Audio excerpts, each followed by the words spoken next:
할렐루야. 네. 오늘은 14강이지요. 32페이지. 낙심하지 말고 기도하라. 아멘. 누가복음 18장 1절부터 8절까지의 말씀이에요. 이 말씀은 불의한 재판관과 그리고 한 과부와의 관계 속에서 주님 앞에 어떠한 상황 가운데에서도 끈질기게 기도하는 그러한 내용을 담고 있습니다. 마지막 때에 낙심하지 않고 끈질기게 끝까지 기도하는 성도가 몇이나 될까? 주님께서는 그거에 대해서 우리에게 주시고자 하는 말씀이 있습니다. 자, 1절부터 8절까지 한 목소리로 함께 봉독하겠습니다. 예수께서 그들에게 항상 기도하고 낙심하지 말아야 할 것을 비유로 말씀하여 이르시되 어떤 도시에 하나님을 두려워하지 않고 사람을 무시하는 한 재판장이 있는데 그 도시에 한 과부가 있어 자주 그에게 가서 내 원수에 대한 나의 원한을 풀어주소서 하되 그가 얼마 동안 듣지 아니하다가 후에 속으로 생각하되 내가 하나님을 두려워하지 않고 사람을 무시하나 이 과부가 나를 번거롭게 하니 내가 그 원한을 풀어주리라. 그렇지 않으면 늘 와서 나를 괴롭게 하리라 하였느니라. 주께서 또 이르시되 불의한 재판장이 말한 것을 들으라. 하물며 하나님께서 그 밤낮 부르짖는 택하신 자들의 원한을 풀어주지 아니하시겠느냐. 그들에게 오래 참으시겠느냐. 내가 너희에게 이르노니 속히 그 원한을 풀어주시리라.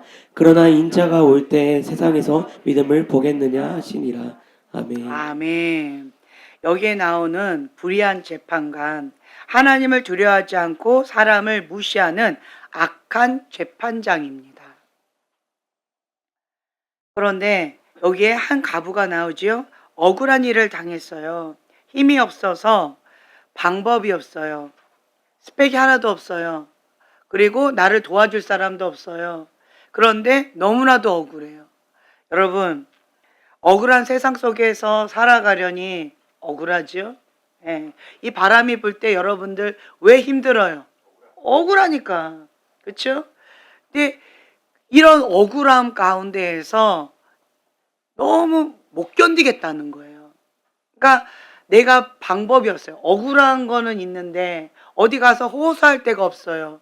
나는 힘도 없고 백도 없고 돈도 없고 명예도 없고 이 당시에 과부다라고 한다면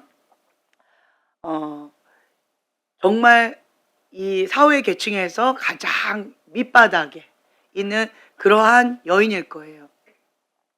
아무것도 없는 거예요. 내가 의지할 것도 없고 호소할 데도 없고 돈도 없고 백도 없고 어디 가서 뭐라고 해야 될지도 모르겠고 그냥 모르겠는 거예요. 그런데 너무 억울한 거예요. 자, 억울한 일을 당했어요. 여러분 어떻게 하세요? 어떻게 하세요? 억울한 일 당하면 아무 데나 가요? 어떻게 하세요? 억울한 이 바람이 불잖아요. 이 바람이 부는데 왜 여러분 힘드세요? 억울한 감정을 건들잖아요. 억울하잖아요. 자, 이 억울해요. 어떻게 하세요, 여러분? 하나님께 토로해요. 또 억울한데 어떻게 하세요? 에이!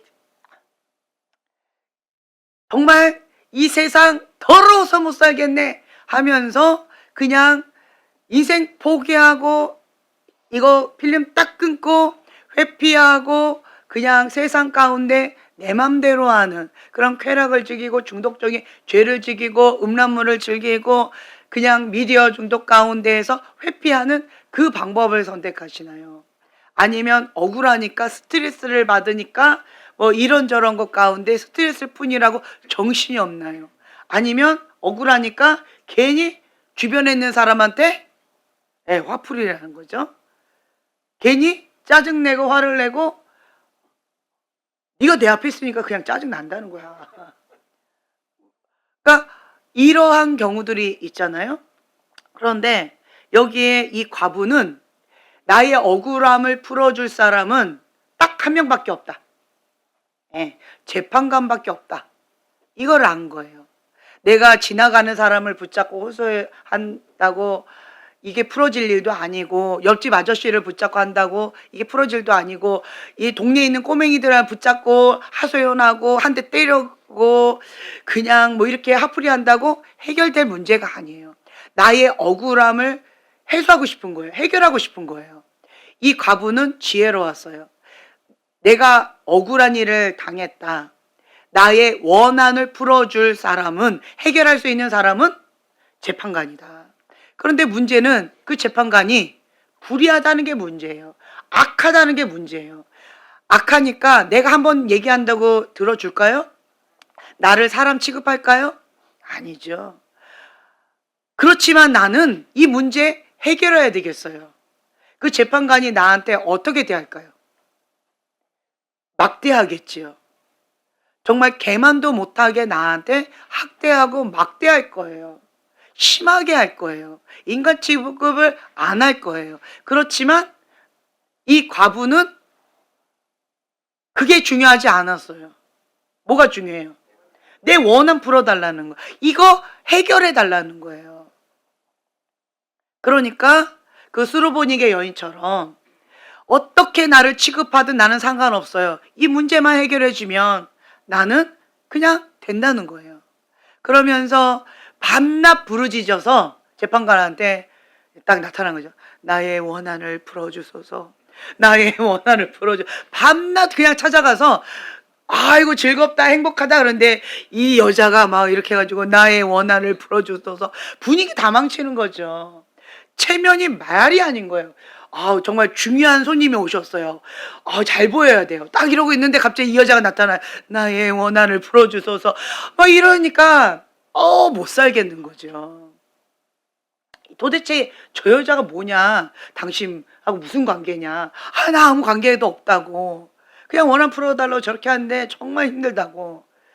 이러면서 정말 골치가 아팠을 것 같아요. 밤낮 부르짖었대요. 그 불의한 재판관이 지겨워서 더 이상 못 살겠다. 내가 저 여자 때문에 그냥 내 명예 못 살겠다. 견딜 수가 없다. 내가 너무 고통스러워서 저 여자를 위해서가 아니라 내가 죽을 것 같이 힘들어서 저 여자 다시는 안 보고 싶다. 그 방법은 오직 뭐다? 그렇죠. 원한을 풀어주면 저 여자가 다시는 내 앞에 안 나타날 것 같은 거죠. 그 방법밖에 없는 거예요. 자, 보세요. 과부도 딱 한 가지 목적이 있어요.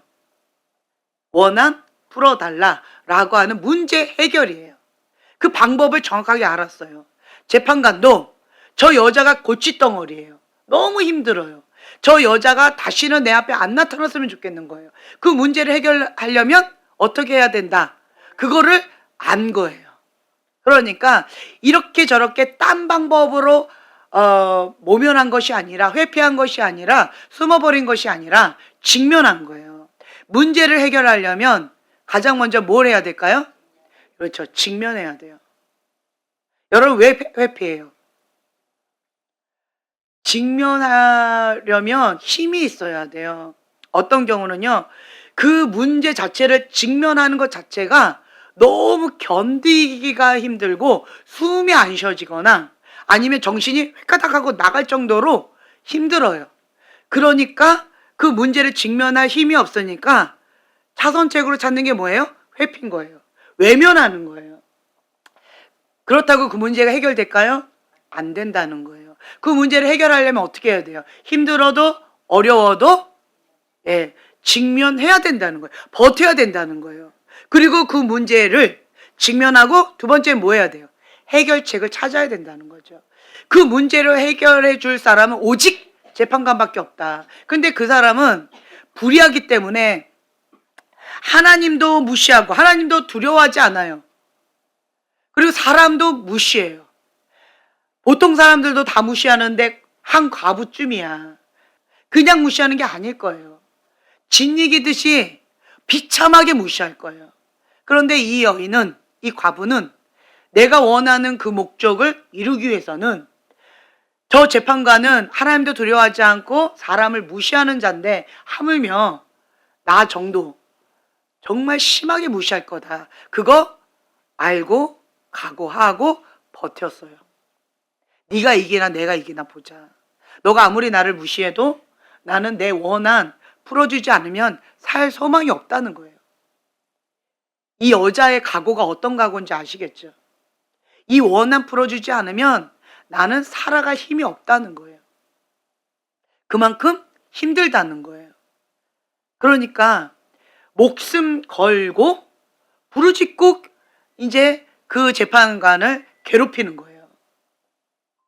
이 원한 안 풀어주면 나는 살 소망이 없습니다.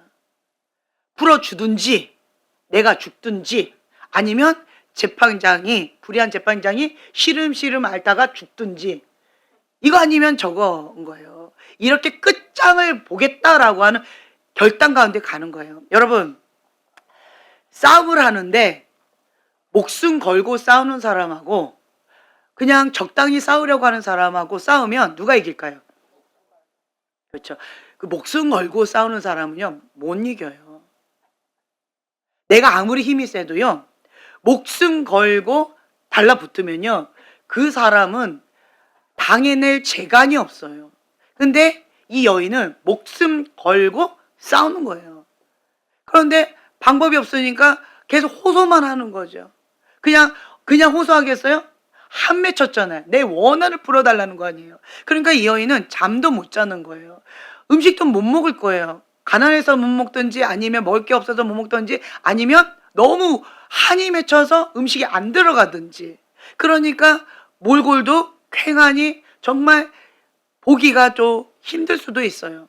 그런 상황 가운데 이 여인은 계속 뭐만 나올까요? 눈물만 나올 거예요. 밤낮 부르짖으면서 울면서 그 여인이 밤낮으로 울면서 나타난다고 생각해 보세요. 예일아 내가 화장실에 가려도 예일아 이러고 버스 타려고 해도 예일아 그러면 어떨 것 같아요? 노래에 걸리겠죠? 무섭겠죠? 밤에 꿈에 나타날까 봐 굉장히 무섭겠죠? 예. 당신이 내 앞에 다시는 안 나타날 그 방법이 뭔가요? 내 원한을 풀어주소서. 그럼 너 어떻게 하겠니? 그렇죠? 풀어주겠죠? 100원만 주세요. 그럼 내가 다시는 안 나타날게요. 그럼 100원 주겠죠? 네. 그것처럼 이 불의한 재판관도 도저히 못 살겠는 거죠. 불의한 재판관도 이렇게 나를 번거롭게 하니 내가 그 원한을 풀어주리라 라고 했는데 하물며 하나님께서 밤낮 부르짖는 택하신 누구? 택하신 자들, 택하신 자녀예요. 우리는. 우리 아버지 누구세요? 하나님이세요. 하나님은 나의 아버지세요.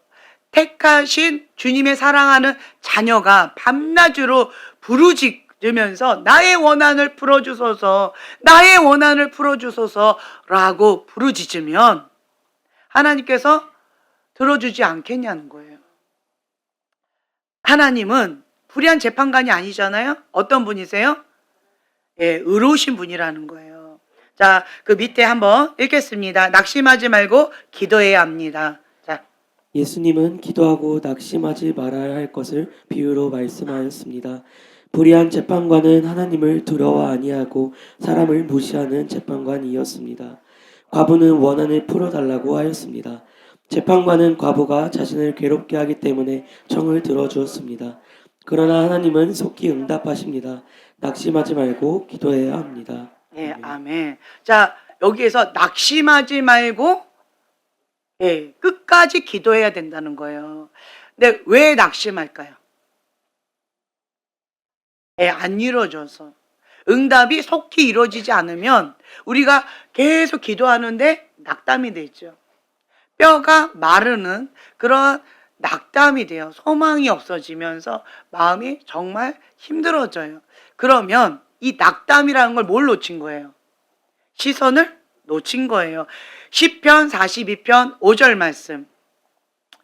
자, 거기에 보면 너는 하나님께 소망을 두라 라고 하는 대목이 있는데 그거를 너는 하나님만 바라라 라고 또 되어 있는 그런 성경이 있어요. 그래서 여기를 너는 하나님만 바라라 이렇게 읽어주세요. 함께 봉독하겠습니다.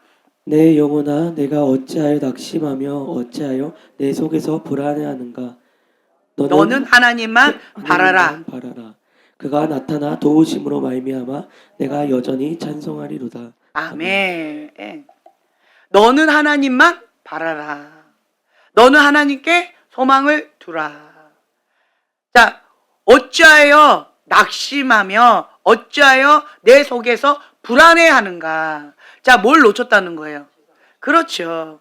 시선을 하나님께 고정해야 되는데, 하나님만 바라봐야 되는데 시선을 놓쳤다는 거예요. 시선을 놓치면 딱 오는 게 불안과 낙담이에요.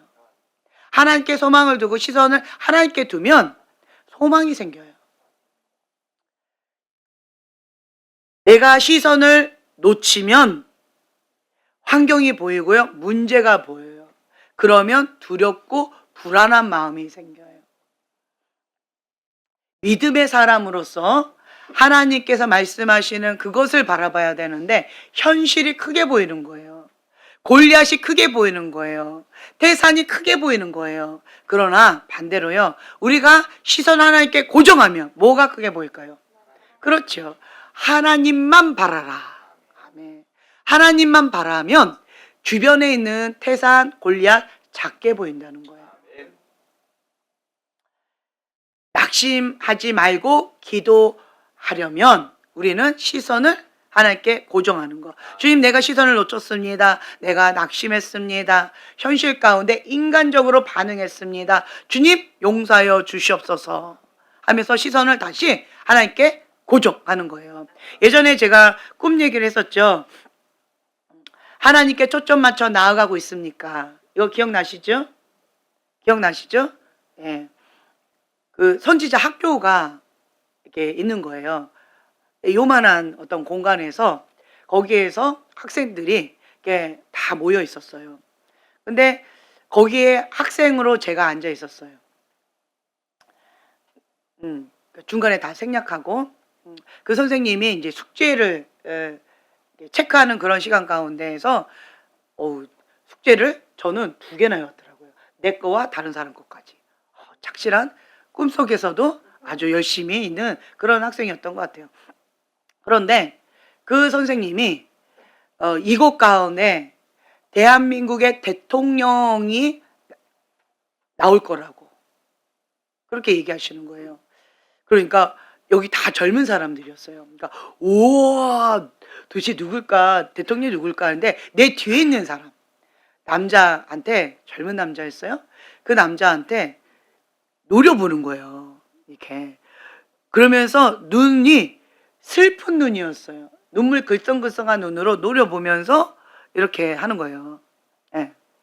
그러니까 그러면서 그분이 그 젊은이한테 뭐라고 질문했냐면 하나님께 초점 맞춰 나아가고 있습니까? 이 질문한 거예요. 그랬더니 그 젊은이가 굉장히 어이없다는 듯이, 황당하다는 듯이, 당연한 질문을 왜 나한테 하냐는 듯이, 네, 당연히 하나님께 초점 맞춰 나아가고 있죠. 네, 그렇습니다. 라고 한 거예요. 그런데 그분이 눈물 글썽글썽한 그러한 눈망울로 내 바로 뒤에 있는 남자한테 하니까 난 이렇게 자세히 보이더라고요. 그러면서 그 사람을 굉장히 슬픈 눈으로 노려보더라고요. 한참을. 뭐라고 할 말이 있는 듯이 보이는데 말을 안 하고 그냥 그러고 그냥 한참 노려보다 그냥 가시더라고요. 그래서 왜 저러시나 봤더니 나중에 진짜 그 사람이 대통령이 돼 있어요. 대통령이 됐는데 뭐를 놓쳤을까요? 그렇죠. 하나님께 초점 맞춰 나아가고 있습니까? 지금은 그러고 있는데 대통령이 된 다음에 변질이 된 거예요. 하나님께서 이 사람은 정말 귀하다라고 택해 주셨어요. 그러면 감사해야 되는데 마음이 교만해지고 마음이 변질되어 버리는 게 이게 문제라는 거예요. 이 사람이 뭘 놓친 거예요? 시선을 놓치니까 마음이 변질되고 교만해지는 거예요. 그러니까 내가 대통령이다라고 하면서 백성들을 그러니까 하나님의 방법이 아니라 인간적인 방법으로 그냥 꽉 이렇게 숨통 막히게 숨통을 쪼이더라고요. 그러니까 더 이상 못 살겠다 하고 다 떠나려고 하는 그런 상황 가운데 하늘에서 음성이 들렸어요. 떠나지 말고 그냥 그 자리에 있어라 라고 하는, 하늘에서 하나님께서 그 떠나려고 하는 백성들한테 말씀해 주신 거예요. 그 말씀 때문에 버티려고 하지만 버티다가 다 죽어가니까 어쩔 수 없이 다 떠나고 그곳에는 피레미 같은 그러한 사람들만 남더라고요. 그래서 제가 그때 깨달았던 게 뭐냐면, 이 선지자가 그 사람한테 해주고 싶었던 것은 하나님께 초점 맞춰 나아가고 있습니까? 지금은 그렇지만 계속 그걸 유지해야 된다 라고 하는, 그거 당신이 변질될 건데 그러면 이렇게 될 것이다 라고 하는 경고의 메시지를 줬으면 그 사람이 어떻게 반응했을까? 경고의 메시지를 안 줬잖아요. 만약에 그 선지자가 그 사람한테 이 경고의 메시지를 줬으면 그 사람이 그 베드로처럼 너가 나를 3번 부인할 거다, 나는 그럴 일 없습니다 라고 분명히 그 당시에는 그렇게 반응했겠지만, 나중에 자기의 모습을 돌이켜 봤을 때 내가 정말 시선을 놓쳤구나, 내가 하나님 앞에 변질되었구나, 교만하게 내가 이렇게 무너졌구나 라고 하는 것을 깨닫고 회개할 수 있는 기회가 있지 않을까, 이런 생각을 하면서 제가 이 꿈을 아마 2009년도인가요? 2009년도 10월 달이었던 것 같아요. 그때 꿨던 꿈이에요. 그래서 제가 그때 한창 예언 스쿨을 하는 그러한 시점이었는데, 그때 내가 이 꿈을 꾸면서 내가 경고의 메시지를 안 하고 내가 그 사람처럼 그렇게 했었었는데 이걸 어떻게 전해야 될지 모르겠더라고요. 내가 만약에 이런 거를 사실대로 얘기하면 그 사람 시험 받고 상처를 받아요. 그런데 말을 안 하면 이 사람 영혼이 또 안타까운 또 현실에 있게 되어지는 거예요. 근데 지혜롭게 하나님의 말씀을 전해야 되는 그런 사명이 있는데, 이거에 대해서 하나님께서 나를 깊이 있게 생각하게 해주시는 그러한 꿈이었어요. 지금도 그 꿈이 이렇게 생생하게 기억이 남는데, 그래서 저는 그 질문을 저 자신한테 하고 있는 거예요. 하나님께 초점 맞춰 나아가고 있습니까? 하나님께 초점 맞춰 나아가고 있습니까? 그 질문을 제가 잊을만 하면 저 자신한테 계속 하고 있어요. 그 말은 뭐예요? 내가 하나님 앞에 지금 바르게 가고 있는가? 내 마음의 중심 가운데 주님을 바라면서 하나님께 소망을 두면서 그 믿음의 여정을 지금 감당하고 있는가? 아니면 시선을 놓쳐서 현실이 크게 보이고 변질되어지고 교만한데 교만한 줄도 모르고 여호와 신이 떠났는데 떠날 줄도 모르는 삼손처럼 내가 지금 현재 그렇게 하나님하고 따로 놀고 있는가? 이것에 대해서 두려운 마음으로 저 자신한테 그 질문을 합니다. 여러분들한테도 가끔씩 이 질문 했잖아요. 하나님께 초점 맞춰 나아가고 계십니까? 이건 두려운 질문인 것 같아요. 그리고 또 한 가지는 경고의 메시지를 해야 되는가 말아야 되는가, 여기에서 제가 굉장히 큰 고민을 했어요. 그때 당시는 제가 안 했어요. 왜냐하면 상처받으니까.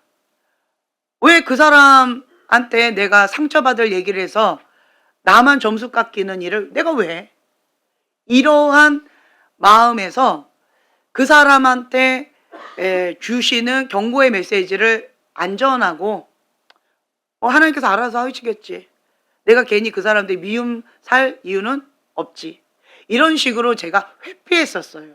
근데 그 꿈을 통하여서 하나님께서 이거에 대한 선지자의 책임도 주님께서 물을 수도 있겠다, 이런 마음이 좀 무겁게 들면서 이거는 회피할 일이 아니라 하나님 앞에 직면해야 되고 사명감을 가지고 그 사람이 듣든지 아니 듣든지 하나님께서 주신 그 말씀을 희석하지 말고 전해야 된다. 이거는 사명감을 가지고 해야 되는 그러한 책임이다. 이러한 마음이 좀 들었어요. 그래서 제가 그때부터 좀 강하게 메시지를 좀 전했죠. 날카롭게. 예. 그랬는데 할렐루야, 여러분들 다 살아남으셨어요. 네. 감사합니다. 쉽지 않잖아요. 그렇죠? 쉽진 않아요. 그렇지만 그것이 정말 골수를 쪼개고 심령을 쪼개는 하나님의 말씀의 검으로 살아 역사하시는 그 주님을 만날 수 있는 그런 기회가 되어지는 거예요. 근데 그것이 지혜롭게 해야 될 또 필요성도 있어요. 그래서 제가 영적인 아가들한테는 별로 안 하고 또 훈련받지 않는 사람한테는 웬만하면 안 하려고 해요. 여러분들이요, 예수님의 제자로서 12명의 제자, 그리고 3명의 제자, 그리고 70인의 무리들, 120인들의 무리들, 그렇죠? 그리고 수많은 무리들, 예수님을 따르고는 있지만 그런 대부분의 사람들이 수많은 무리들에 속해 있어요. 이 수많은 무리들은 어떠한 자들이냐라고 한다면 그냥 대가 없이 유익만 보고 싶어하는 사람이에요. 내가 원하는 이득만 찾고 싶어하는 사람이에요. 그래서 언제든지 붙었다가 떼졌다가 붙었다가 도망갔다가 내 맘대로 할 수 있는 그 무리들에 속해 있는 사람들이 태반이라는 거죠. 이런 사람들은 예수님의 제자의 삶을 살아가기가 어려워요. 왜요? 정신 상태가 먼저 바뀌어야 되거든요. 정신교육부터 받아야 돼요. 예수님이 누군지를 모르고 있는 거예요. 이러한 무리들은 예수님을 알라딘 램프의 예수님으로 믿고 그냥 내 소원 들어주니까, 내 가려운 데 긁어주니까, 내가 원하는 그것들 채워줄 수 있는 분이라고 생각되니까, 그러니까 따라갈 뿐이에요. 예수님을 모르고 그냥 내가 원하는 박스 안에 예수님을 집어넣고 그냥 가볍게 쫓아가는 거예요. 예수님 누군지를 모르는 거예요. 반대로 예수님의 제자로서 훈련을 받으려면요, 하나님이 누군지 알고 하나님 안에서 내가 누군지를 알고, 그리고 방금 이 말씀, 자기를 부인하고 자기 십자가를 지고 예수님의 제자의 삶을 살겠다라고 결단하는 거, 예수님이 주인입니다라고 고백하는 거, 그리고 가장 중요한 거, 향료값을 깨트리는 거예요. 나의 전부를 다 깨트려야 돼요. 내 이삭을, 자, 향료값은 내 이삭인 거예요. 나의 전부인 거예요. 내 인생에 있어서 가장 소중한 거예요. 그거를 예수님의 발 앞에 깨트리는 거예요. 이거 된 다음에 훈련이 들어가는 거예요. 이거 안 된 다음부터, 안 된 사람은 훈련 자체가 불가능한 거예요. 그리고 우리는 하나님의 사랑하는 자녀로서 거듭나고 자라가야 되는 그러한 책임이 있어요. 살아계신 그 예수님이 내 안에 계시다면, 생명이 있으면 꽃이 피기도 하고 지기도 하고 이렇게 자라가기도 하고 시들기도 하고 이런 변화가 있어요. 그런데 조화는요, 생명이 없는 조화는 아름다울 수는 있어요. 그러나 향기가 없어요. 겉으로 봤을 때는 항상 동일해 보일 수 있어요. 그러나 생명이 없기 때문에 그거는 죽은 거예요. 내 안에 생명 되신 예수님이 계시면 내가 자라가게 되어 있고요.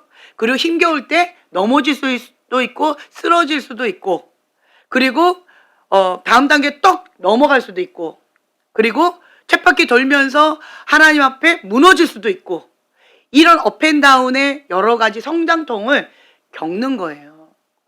내 안에 생명 되신 예수님이 계시기 때문에. 근데 그런 거 다 무시하고 계속 회피하는 삶을 살아가는 사람은 잠자는 영혼이에요. 회피하는 거예요. 그러면서 메타인지가 안 되죠. 착각하면서 내가 지금 잘하고 있다, 착각하면서. 첫째로 훈련받으려면요, 권위 아래 들어와야 돼요. 권위 아래 못 들어오면서 훈련받는다? 그거는 불가능한 거예요. 권위 아래 안 들어오면서 훈련 받는다라고 착각하는 건 미혹의 영에 심각하게 사로잡힌 거예요. 그건 무슨 영일까요? 무당의 영이에요. 무당의 영. 하나님을 대적하는 영이에요. 하나님께서 그것을 드러내고 계시는 거예요. 굉장히 교만한 거예요. 근데 그것을 박살내야 돼요. 그 교만함을 박살내야 돼요. 그 교만함을 박살내는 건 뭐냐면 내가 죽어야 내 안에 예수님이 사신다는 거예요. 이 과부는 내가 죽은 거예요. 내가 원하는 그 한 가지 들어줄 그것만 찾는 거예요. 그것처럼 우리도 가난한 심령이 있으면 예수님께서 말씀하시는 그 뜻 가운데 순종 못할 게 없어요. 하나님 앞에 우리가 부르짖으면서 이 소원 들어달라고, 이 기도 제목 응답해달라고 주님 앞에 계속 나아갈 때 이런저런 것으로 하나님의 때와 나의 때가 다를 수 있고 하나님의 방법과 나의 방법이 다를 수 있어요. 아니, 대부분 다르지요? 대부분 달라요. 왜? 성경에 그렇게 나와 있잖아요. 다르다고. 그렇기 때문에 그 다름에 우리의 반응이 어떻게 해야 되는가?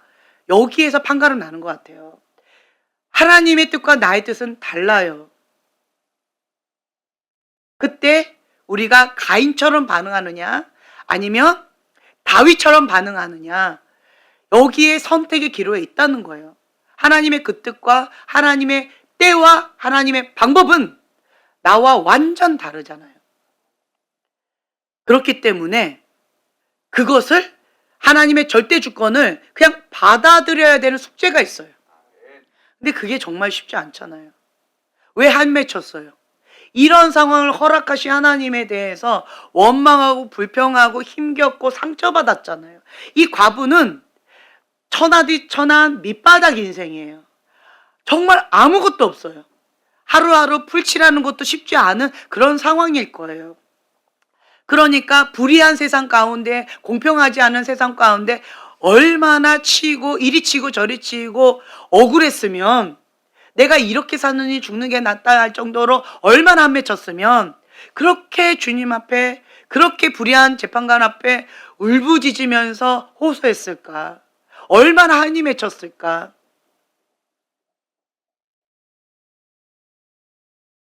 그런데 이 과부는요, 정말 지혜로운 선택을 했어요. 뭘까요? 원망하고 불평하지 않았다는 거예요.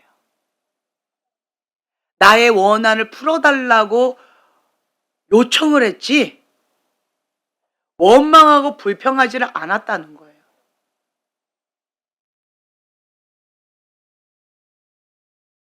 여러분들이 왜 가인의 분노로 반응하세요? 억울한 일을 당했을 때 뭐가 올라와요? 분노가 올라오고 원망과 불평이 올라오고 여러 가지 부정적인 감정이 올라오잖아요. 그러니까 감정적으로 반응하잖아요. 그런데 이 과부는 감정적으로 반응하지 않았다는 거예요. 이성적으로 반응했어요. 원하는 게 뭐예요? 이 원함 풀어달라. 문제 해결인 거예요. 내 감정, 내가 이런 원한이 있고 내 이런 쓴물이 있으니까 내 쓴물을 들어달라는 게 아니에요. 이 문제를 해결해 달라는 거예요. 여러분들도 하나님 앞에, 의로우신 하나님 앞에 기도할 때는 원망하고 불평하고 토설기도 할 때는 마음껏 하세요. 토설기도 많이 해야 돼요. 이 여인은 하나님 앞에 토설기도 많이 했을 것 같아요. 사람에게 원망하고 불평이 안 나갔다라고 하는 것은 다른 게 아니에요. 하나님 앞에 토설기도 많이 한 사람이 이게 가능해요. 이런 억울한 상황 가운데 사람한테 원망하고 불평하지 않는다? 이거는 불가능한 거예요. 근데 이 여인은 원망하고 불평하지 않았다라고 하는 이것을 추측해 보건대 하나님 앞에 토설기도 많이 했을 것이다. 그리고 이 불의한 재판관한테는 해봤자 아무 소용이 없다. 그냥 문제 해결만 요구해서 이것만 얻어도 나는 감사하다. 이런 마음이 있었을 것 같아요. 정말 지혜로운 자죠. 우리는 하나님의 자녀예요. 하나님의 자녀이기 때문에 어떠한 상황 가운데에서도 하나님이 들어주실 때까지. 왜 이 말씀을 예수님께서 비유로 말씀하셨을까요? 항상 기도하고 낙심치 말라는 거예요. 그 말은 뭐예요? 기도를 계속하라는 거예요. 포기하지 말라는 거예요. 적당히 하다가 안 들어주니까 아유 안 되나 보다, 기도해도 안 되네 라고 하는 마음으로 포기하지 말라는 거예요. 언제까지 하라는 거예요? 그렇지요. 응답될 때까지 끝까지 하라는 거예요. 그리고 감사한 것은 여러분 다 경험해 보셨을 텐데, 기도 제목이 응답되지 않는 것은 두 가지 이유밖에 없다라고 말씀드렸죠. 하나는 그 기도 제목을 바꿔야 된다. 또 하나는 기도의 양이 안 찼다. 이 두 가지밖에 없다고 말씀드렸잖아요. 근데 내가 기도 제목을 바꿔야 되는지 안 바꿔야 되는지 나는 모르겠잖아요. 그렇죠? 그러면 우선 뭐 해야 돼요? 그냥 무조건 기도하는 거예요. 그냥 내 기도 제목, 내 마음의 소원, 이걸 가지고 계속 기도해요. 그냥 기도해요. 이게 정욕인지 아니면 하나님 뜻에 합한지 나는 그걸 모르겠어. 그냥 기도해요. 계속 기도 제목을 딱 써놓고 계속 기도해요. 그러다 보면 성령님께서 우리의 기도를 바꿔주세요. 하나님의 그 뜻을 가장 잘 하시는 분이 누굴까요? 성령님이세요. 그 성령님께서 나의 기도 제목을 바꿔주셔요. 계속 기도 제목 하나를 갖고 계속 기도했는데 기도 제목이 계속 바뀌는 거 여러분 경험해 보셨죠? 계속 바뀌어요. 계속 바뀌어. 예, 그러다가 어느 순간부터 바뀌지 않아요. 그리고 그냥 이 기도 제목 요 하나 갖고 계속 반복해서 기도를 성령님께서 시키세요. 이거 경험해 보셨죠? 예. 하나님께서 이렇게 해주신다는 거예요. 그러면 이거는 성령님께서 나에게 하나님 뜻 가운데 기도 제목으로 딱 정리시켜 주신 거예요. 그러면 이제는 이 기도 응답이 안 이루어진 건 뭐밖에 없어요? 그렇죠. 기도 양이 안 찼다는 거예요. 그렇기 때문에 이제는 기도 제목이 안 바뀌면 이제는 이걸 가지고 계속 기도하는 거예요. 언제까지? 그렇죠. 구름 한 점 보일 때까지. 끝까지 하는 거예요. 끝까지. 지금 예수님도 말씀하시잖아요. 불의한 재판관도 끝까지 그렇게 울부짖는 그 과부 들어줬는데 하물며 의로우신 하나님께서 안 들어주겠냐? 왜 기도하다가 포기하느냐? 왜 낙담하느냐? 안타까워서 주님께서 말씀하시는 거예요. 그래서 우리는요, 하나님은 나를 사랑하십니다. 하나님의 성품을 우리가 먼저 알아야 돼요. 하나님은 의로우세요. 하나님은 나를 예수님의 핏값으로 사실 만큼 사랑하시고 나에게 아낌없이 최고의 것을 주고자 하시는 분이세요. 그 하나님께서 나의 원한을, 나의 기도 제목을, 나의 기도에 대해서 응답을 안 해주시겠느냐, 안타까워하시는 그 하나님 아버지의 마음을 여러분들이 느끼셨으면 좋겠어요. 그래서 끝까지 기도해라. 끝까지 기도하면 하나님께서 기도 응답을 준비하고 기다리고 계신다는 거예요. 언제? 하나님의 타이밍. 이게 중요한 거예요. 하나님의 때, 하나님의 방법으로 하나님께서 기도 응답을 준비하고 그렇게 주시려고 기다리고 계시는데 왜 낙담하면서 왜 기도를 중간에 포기하냐 이러는 거예요. 하나님의 그 성품을 우리가 의지하고 그 하나님을 신뢰하고 끝까지 믿고 무릎으로 승리하길 원하신다는 거예요. 하나님은 의로우시며 자기의 백성을 하나님의 영광을 위하여 반드시 돌봐주시는 분이에요. 반드시 책임져 주시는 분이세요. 반드시 지켜주시는 분이셔요. 하나님이 어떤 분이신지 그분의 성품을 우리가 먼저 알아야 된다는 거죠. 그분을 우리가 믿고 구하는 거예요. 이러한 상황들을 허락하실 때는 하나님의 뜻이 있어요. 이유가 있어요. 그것을 우리는 받아들여야 돼요. 하나님의 뜻은 아니지요. 여러분, 내가 이러한 고통이 있어요. 아픔이 있어요. 이 불의한 권위자한테 이러한 정말 억울한 세상 속에서 억울한 일을 당하고 불의한 권위자한테 나는 힘이 없으니까 일방적으로 고통을 당하고 이러한 상황 가운데 나는 한 맺히고 내가 정말 너무 아프고 힘들어요. 하나님 나의 원한을 풀어주소서. 주님 왜 이런 상황을 허락하셨습니까? 라고 하면서 원망하고 불평하는 마음이 올라오잖아요. 토설기도 많이 하세요. 토설기도 하는 거하고 원망하고 불평하는 거 좀 달라요. 토설기도는 시편 말씀 붙잡고 이거를 제가 그때도 말씀드렸어요. 토설기도 많이 하시라고요. 토설기도 많이 한 사람 원망 불평이 안 나와요. 억울함이 올라올 때마다 토설기도 많이 하게 되면 억울함도 별로 안 올라와요. 토설기도 하는 방법을 몰라서 그러는 거예요. 토설기도는 시편에 나와 있는 그 말씀 이렇게 쭉 읽다 보면 내 마음에 딱 와닿는 구절들이 있어요. 그런 장이 있어요. 그런 부분이 있어요. 그러면 그거 하나를 붙잡고 그 부분을 붙잡고 계속 감정을 실어서 주님 앞에 토로하듯이 소리내서 내 귀에 들려야 돼요. 토로하듯이 주님 앞에 그 단락을요 읽으세요. 그리고 토로하듯이 주님 앞에 호소하듯이 그렇게 그 문장을 고백해 보세요. 그러면 가슴이 애리고 아프면서 눈물이 나면서 이게 탁 터져버리는 것들이 있어요. 그래서 토설기도가 좀 어렵다라고 하는 분들은 시편 말씀을 붙잡고 많이 해보세요. 그리고 또 어떤 경우는 그 토설기도 할 때 이 말문을 못 여는 사람들, 그런 사람은 속사람 치유를 통하여서 예수님한테 하고 싶은 말을 좀 다 해보자고. 그럼 주님의 품에 안겨가지고 나의 아픈 마음, 내 속상한 마음, 그 상한 마음, 그 억울한 마음을 그거를 주님 앞에 막 얘기를 하면서 그 주님의 위로하심이 내 안에 이렇게 감싸 안는 거를 경험하게 되어져요. 그러면서 이 토설기도가 어떤 건지 조금 맛을 보는 것도 있어요. 이런저런 것들을 통하여서 여러분 토설기도 많이 하셔야 되고, 그 다음에 하나님 앞에는, 주님 앞에는 내 기도 제목이 무엇인지를 계속 주님 앞에 아뢰드리는 거예요. 그리고 또 중요한 거, 하나님은 어떤 분이시다 라고 하는, 시편 보면요 내 상하고 아픈 감정도 있지만 하나님을 찬양을 먼저 해요.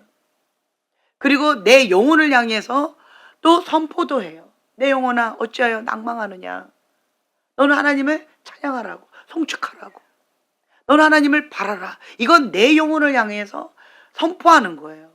그리고 하나님의 위대하심, 하나님의 공의로우심, 하나님이 어떤 분이신지를 그렇게 찬양에 올려드리는 그러한 구절도 있어요. 네. 그러니까 마음을 담아서 주님 앞에 기도하는 방법, 그 상하고 깨어졌을 때 어떻게 주님 앞에 아뢰는지에 대해서 너무 잘 표현이 되어져 있어요. 그래서 여러분들 토독기도 힘들고 하나님 앞에 상한 마음 아뢰는 거 힘들다라고 한다면 시편 말씀 붙잡고 한번 해보세요. 도움이 많이 될 거예요.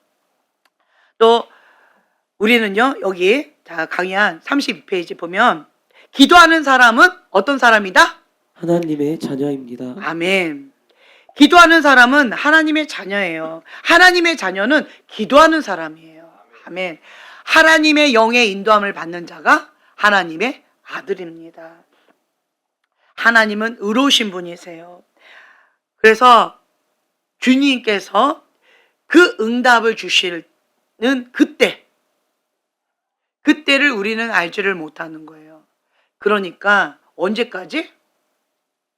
그렇죠. 응답 받을 때까지. 끝까지 무릎으로 버티는 거예요. 주님 오실 때까지. 슬기로운 다섯 처녀처럼 등잔에 등불을 들고 등잔에 기름을 채우고 다시 오실 예수님을 기다리는 그 슬기로운 다섯 처녀처럼 계속 그 자리에, 기도하는 그 자리에 주님 앞에 기름을 채우는 거예요. 기름을 채우면서 주님 앞에 나아가는 거예요. 그 기도하는 자리 우리가 주 앞에 기도하면 우리가 기름 부음이라는 표현을 쓰잖아요. 주님 앞에 머무는 자리, 주님과 독대하는 그 자리, 그 자리에 머물면 기름 부음이 쌓여요. 근데 그거는 뭐하고 비례한 줄 아세요? 네, 눈물과 비례해요. 기름 부음은 거저 주어지는 게 아니에요. 정말 진액을 짜내는 것 같은 그러한 눈물과 비례해요. 그래서 주님 앞에 독대하면서 주님 앞에 엎드려서 예배하고 찬양하고 기도하고 주님 말씀을 붙잡고 씨름하고 이러한 몸부림, 주님과 독대하는 그 몸부림을 통하여서 기름 부음이 쌓이는 거예요. 정말 귀하지요. 그래서 그 기름 부음 사역자, 그 기름 부음의 가치를 아는 자는요, 그것을 함부로 하지 않아요. 그리고 그 기름 부음을 받는 방법, 그거는 방금 말씀드렸어요. 하나님 앞에 독대하는 거예요. 다른 사람들이 놀러 갈 때, 다른 사람들이 먹고 놀 때, 나는 주님 앞에 머무는 거예요. 나는 금식하며, 나는 골방에 들어가서 주님과 함께 쇼부를 보는 거예요. 주님이 부르시는 그 자리에, 주님께서 지키라고 하는 그 사명의 자리에, 그 자리에서 주님 앞에 엎드리는 거예요. 그러면서 눈물과 함께 기름 부음이 쌓이는 거예요. 자녀의 기도를 의로우신 하나님께서는 속히 들어주십니다. 하나님은 우리의 기도에 귀 기울이고 계십니다. 하나님은 응답을 먼저 준비하고 기다리고 계신다는 거예요. 하나님은 반드시 기도에 응답하시는 분이십니다. 하나님은 속히 들어주시는 분인데 기도는 믿음대로 됩니다. 내 믿음대로 될지어다. 여러분들이 오늘 이 시간 주님, 내가 여기에 나와 있는 불의한 재판관 앞에 서 있는 한 과부의 입장에 그 모양으로 주님 앞에 절규하듯이 반낮 부르짖는 그러한 하나님의 자녀처럼 주님께서 응답하실 때까지 나는 끝까지 무릎으로 쇼부를 보려고 합니다.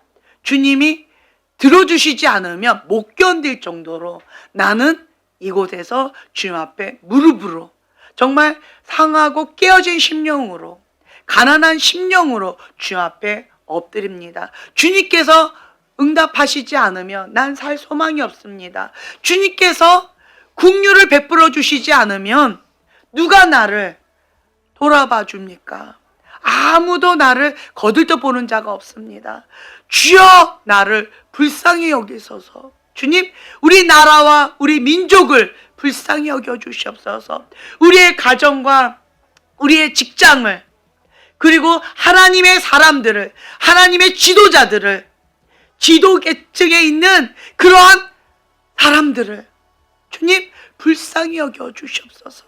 그리고 주님 앞에 금식하며 몸부림치고 있는 주님의 사랑하는 자녀들을 주님 불쌍히 여겨 주시옵소서. 이 땅 가운데 주님 회개의 영으로 역사하여 주시옵소서.